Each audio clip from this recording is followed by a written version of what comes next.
Black and White Spaces promotes unity, understanding, and collective sharing for marginalized Black intersections that are rarely, if ever, told.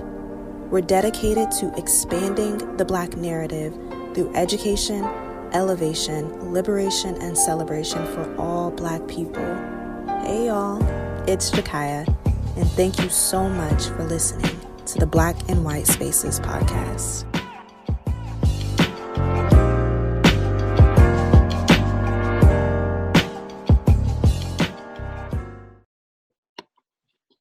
Welcome back to Black and White Spaces. On today's episode, I have a very special guest. I have Dia Hicks, mental health and substance abuse therapist. Thank you for being here. She's a mental health and substance abuse therapist. She owns her own private practice. She has two main specialties, which are trauma and addiction, and she's been practicing since 2008. Welcome. Thank you so much for having me. I appreciate that. Absolutely. And I'm so excited to dive into your perspective as a mental health professional, and the things that you have dealt with. So thank you for being here. So the first question I want to ask is, what are your identity markers? Like, what are some things that make you you? Some things that make me me, my upbringing, my diverse background. I identify as African American, but I have other parts. My father is half German, my mother is half Blackfoot Indian, and her father is Irish. So I have many different parts going on, but Black is all in there. I am woman. That's a big one. One of my main and favorite ones, I'm a Christian. I am a child of the King. And that's a lot of what grounds me and roots me. I talk to my clients a lot, and they laugh because I tell them, you will get the same Dia everywhere you go.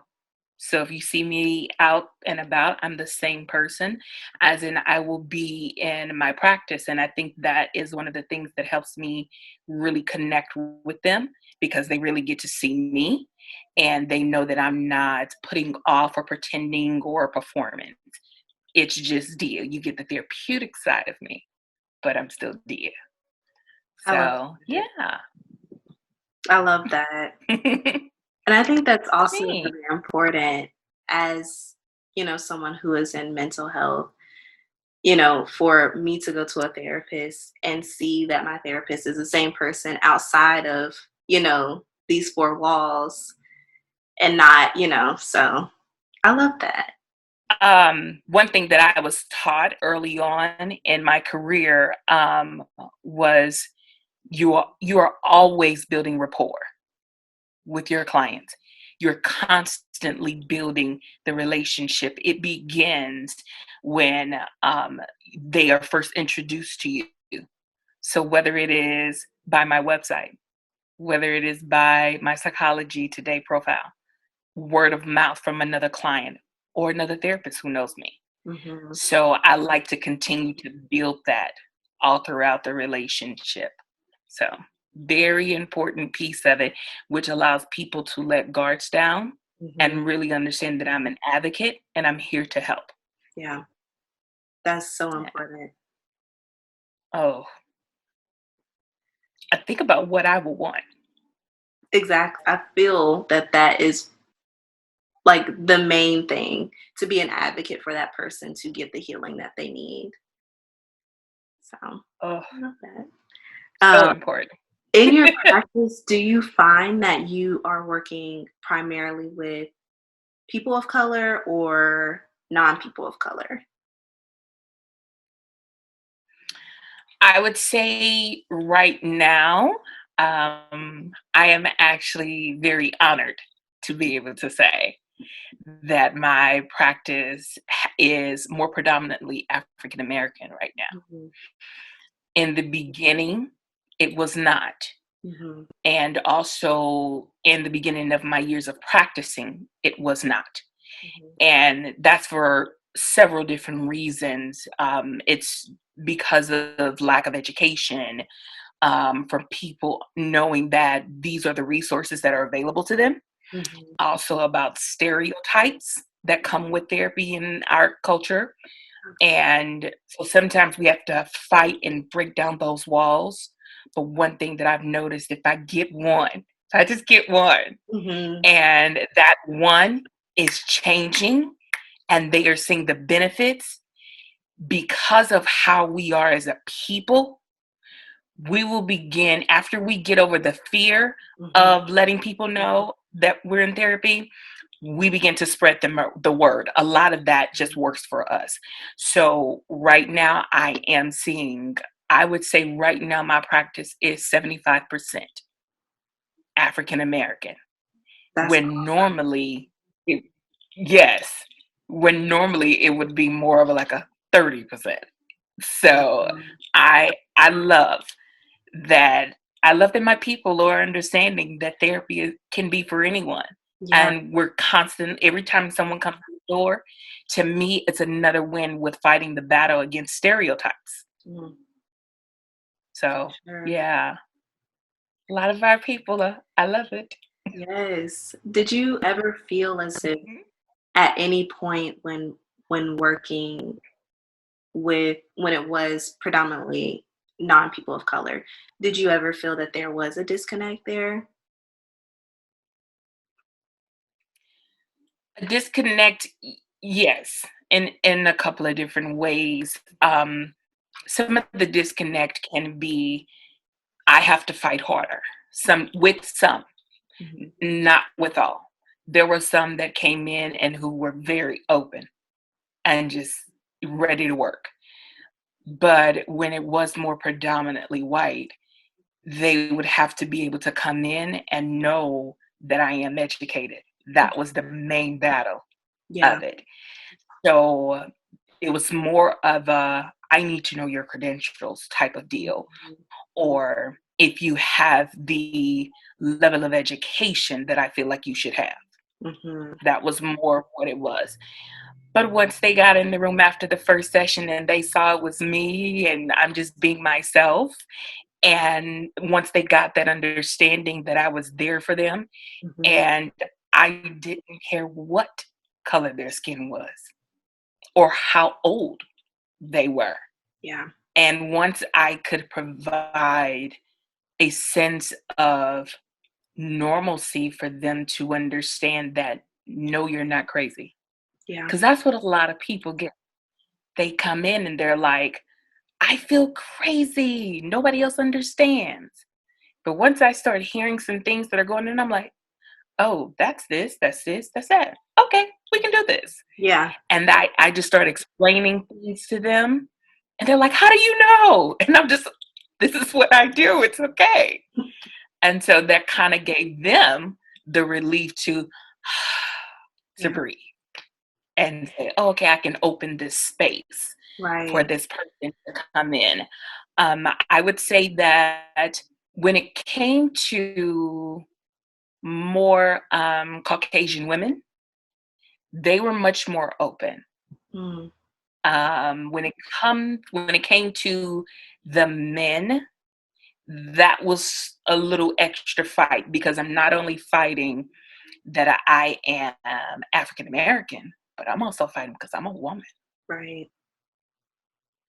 Mm. and it can get a little sticky, Yeah. but it's okay when they show up as long as you're not disrespectful towards me. Mhm. We're all good, and I'll even let you slide on the first one, and we'll just have a conversation Yeah. about it.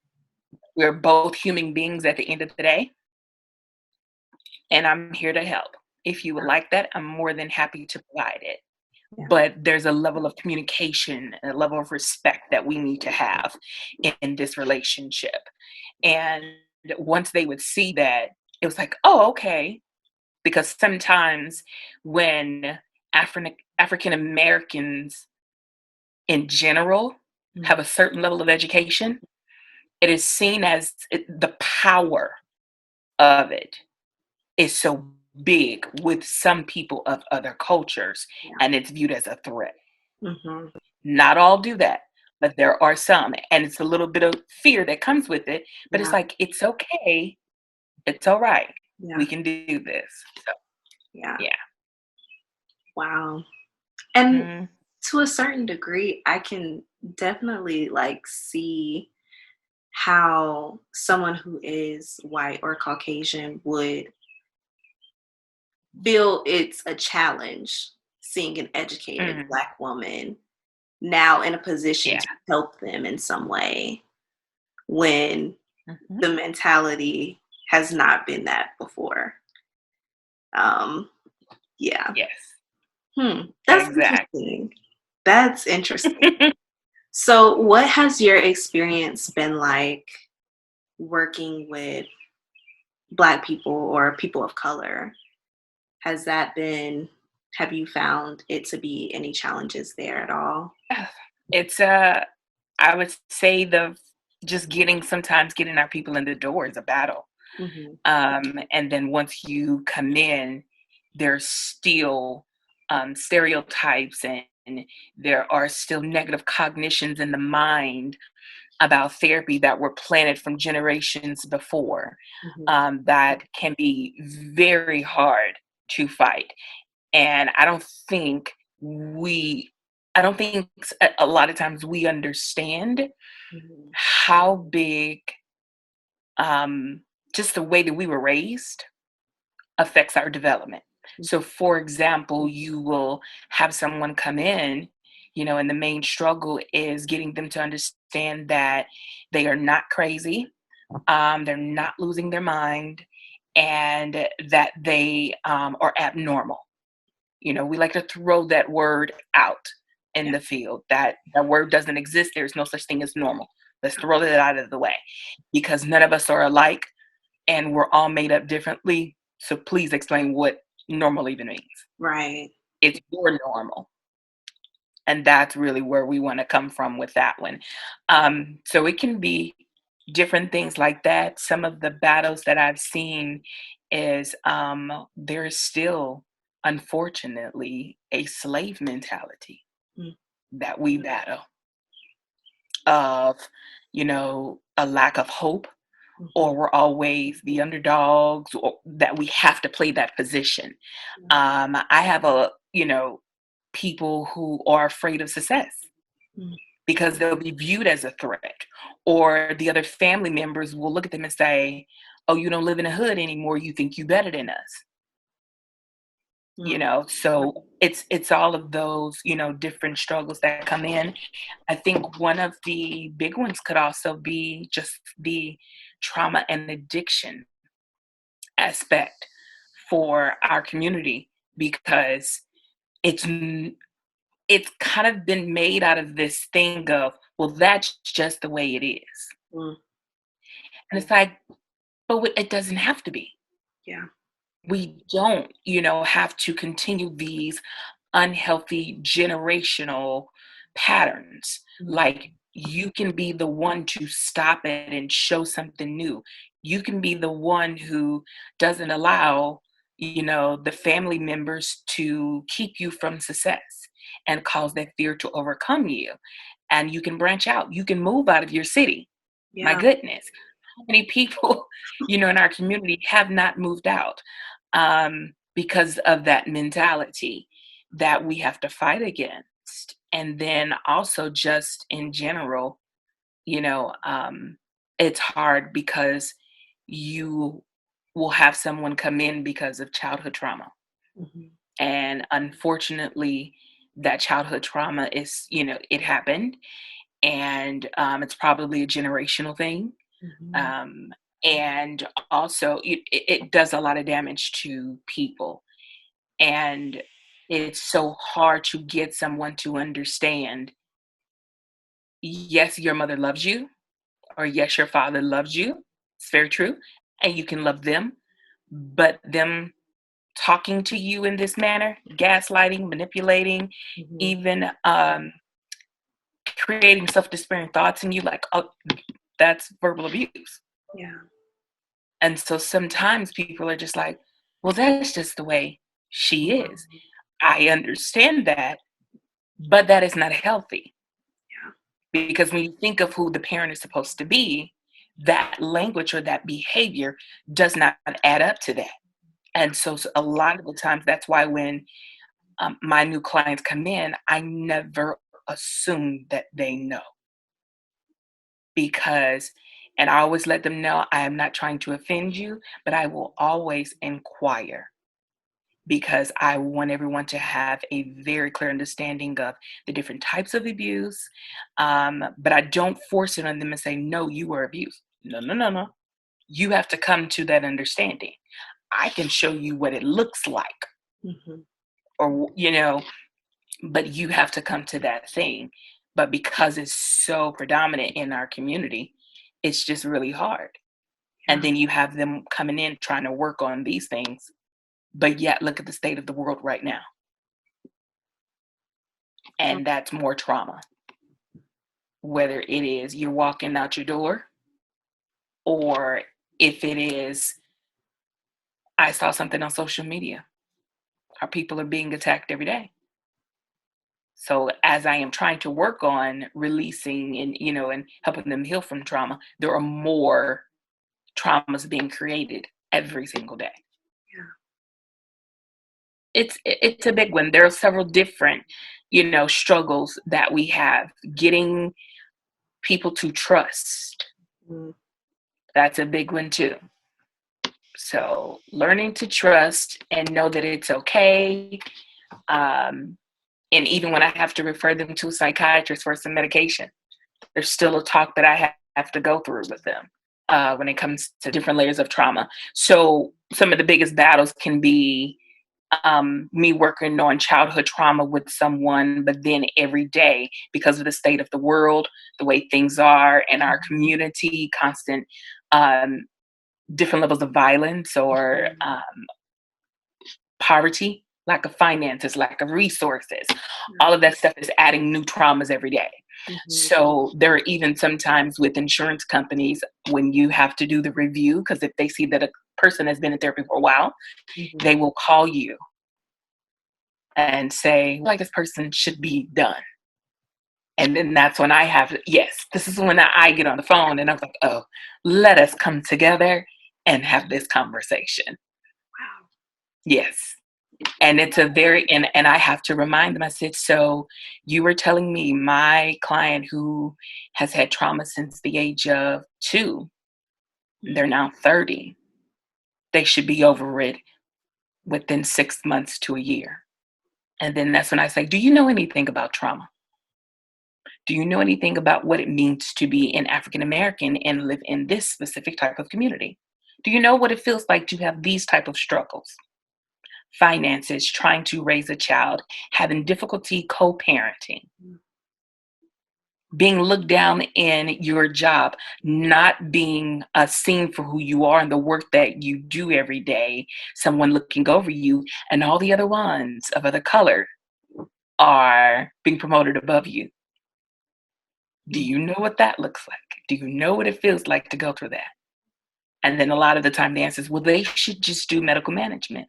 I said, that's okay for some people, but let's not throw that on everyone, Yeah. because that's why we have a lot of people who are on multiple medications Mhm. and they don't need it.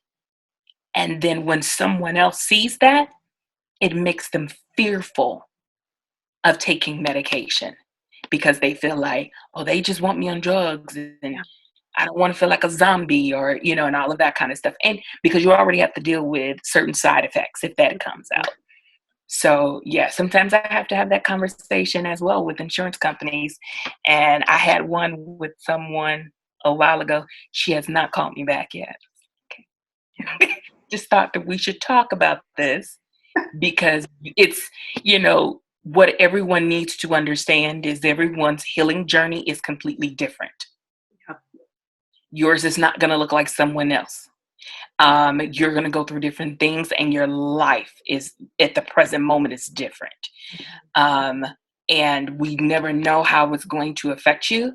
It's not a cookie cutter treatment either. Yeah. So it's completely different. Even with me introducing a lot of my African American clients to one of the trauma treatments that I specialize in. It's called eye movement desensitization and reprocessing. So EMDR for short. It is a form of trauma treatment that allows for both sides of the brain to activate at the same time, as it does in REM sleep, to help clients process through different traumas. And we can identify what the negative cognitions are that those traumas created. And then we can work through the big emotions of those, and then identify a positive cognition to now install and turn it to. So even just introducing them into that is like, what does that mean? And what are Yeah. you going to do? It's a little bit of apprehension with it. But once I talk with them through it and begin the preparation, because, the preparation to begin that, it takes a little minute. But once we get into it, they're like, oh my goodness, I feel so much better. And then you begin to see your clients' lives changed, and now they can handle things that are happening today, a little bit more. They can emotionally regulate themselves, when stressors come up, because they have been able to relieve themselves of some of that old stuff that's just been sitting there, and them unconsciously not knowing that it's been affecting decisions, relationships, communication patterns, the way that they choose jobs. A lot of people don't know that, Yeah. but it literally affects it all. So we've got quite a few battles when it comes to it, but we're victorious. Always. Always. Hmm. Yeah. Wow. So you would say, or would you say that there are common recurring themes between your Black clients on how we operate just as a community? Oh, yeah. Yeah. Mhm. Absolutely. That's so crazy. And it is. And it's, well, just look at this. Look at it this way. Behavior it's built within us, but it's learned. Hmm. And there's a reason why you can go to a project apartment complex, and you can see 4 or 5 generations of a family Hmm. in different apartments there. There's a reason why. Yeah. Because they have been taught since they were younger that this is as good as it gets, or people won't give us anything, there is no help. Mhm. The mentality of we don't work or we take assistance and Mhm. that's it. That's one of the things, because trust me, there are people who really need it. Disabilities, mental health struggles, or just furlough. I mean, look what's going on right now. Yeah. No, if you need it, you do what you have to do. But to just rest in that's all I can do, when you are able body and minded, that's different. Yeah. And so we yet have to fight against those types of things, and it's hard, because you'll see one jump out and they'll go for it because they have this hope that they can get something, and then you have that outside man who knocks them down and won't give it to them, Mm. or they don't have the availability to know that there's Job Corps. They can go to the aid office and get their high school diploma, to get their GED, and all of those things. They will help you find a job. How many people know about um, different agencies Yeah. that will help you get a job? So they'll help you with your resume and job training, Yeah. but that information isn't available, a lot of the times to our people. That's why I have a big appreciation for my mother and how she raised me. Was the information just isn't for me. Mhm. It's for the other people who are connected to me. So it doesn't matter whether you're a peer, you're a coworker, you are a classmate, or you are someone that I just see in the restaurant, or you come into my office. You can be another therapist. I'm that therapist who's like, oh hey, did you know that this is this service? Mm. I'm like, what? Some people were like, won't that hurt your business if you refer the people? No, it makes my business great because God honors Yeah. that I don't keep it to myself and I share with other people. And it's not just about me and the money. Trust me. That's one thing people need to know. You get into mental health, it is not about no money. It is about helping people Yeah. because you want to see people happy, healthy, and living productive lifestyles. You want to see them change. And if they can change, the generation after them will change. And then now we have a new generational pattern. Yeah. And so now when they come into the office, the issues are a little bit different. Mm-hmm. That's why I'm so proud of the millennials. I'm so proud of this generation that's speaking out and they're not hiding things and they are craving transparency and vulnerability. It's like, get out of here with that phoniness mess and get out of here with that sweep it up under the rug. This generation is like yelling at the top of their lungs. Yeah. And it's amazing to see. It's amazing to see. Yeah. Because a lot of people, so when we talk about different, the patterns that you repeat themselves in their one art form of movie. For example, Tyler Perry, a lot of people don't like him Mm-hmm. because he talks about some of the same things, but what they don't understand is he's speaking directly to his community because these things haven't been talked about. And so I noticed that he puts it in there because he's like, I'm going to keep pushing and I'm going to keep pushing because I'm speaking to that person who is 40 something years old and they are struggling because they still think that it was their fault that they were sexually abused as a kid. No, it was not right. And what people don't understand is if one person's mother or father responded with, oh, nothing happened. Well, guess what? Now that has this negative cognition that it's not important and we don't talk about it. Yeah. Because that's what they just taught her, that person, about it. And so we don't talk about it. So that means my needs are important, which means my body is invaluable. Yeah. So now I have low self-esteem. This is literally